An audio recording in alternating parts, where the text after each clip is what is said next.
Zumba ഡാൻസിൽ പർദ്ദടുന്നതോടുകൂടെ നിസ്കാരക്കുപ്പായിടുന്നതോടുകൂടെ അതിന്റെ എല്ലാ പ്രശ്നം തീർന്നു എന്നും ഒരു മതസംഘടനയും പറയുന്നില്ല. അഴിച്ചിട്ട് നടക്കുന്നവരെ യൂറോപ്പിന്റെ കണക്കാണ് ഞാൻ പറയുന്നത്. 4,50,00,000 എന്ന് പറഞ്ഞാൽ 10-40 കോടി ജനങ്ങളുള്ള നാട്ടിൽ എത്രമേൽ വർധനമാണെന്ന് ആലോചിച്ചു. അഴിച്ചിട്ടാണ് നടക്കുന്നത്. എന്നിട്ട് കേരളത്തിൽ പാട്ടുപാടുക.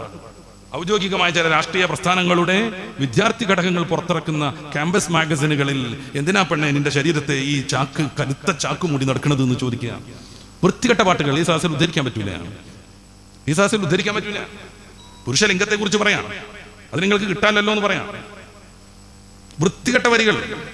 നീ എന്ത് ചെയ്യണം? ഈ കരിമ്പടം ഊരിക്കളയണം. ഇതേ ഉദ്ധരിച്ചു നിൽക്കുന്ന ഞങ്ങളൊക്കെ റെഡിയായിട്ട് കാത്തിരിക്കണമെന്നാണ് ആ കവി പറയാതെ പറയുന്നത്. അപ്പോ ജനങ്ങൾ കൂടുന്നിടത്ത് സ്ത്രീയും സ്ത്രീകളെ നോക്കുന്നിടത്ത് പുരുഷന്മാരും പക്വത കാണിക്കാത്ത കാലം ഈ പീഡനം സഹിക്കേണ്ടി വരിക തന്നെ ചെയ്യും.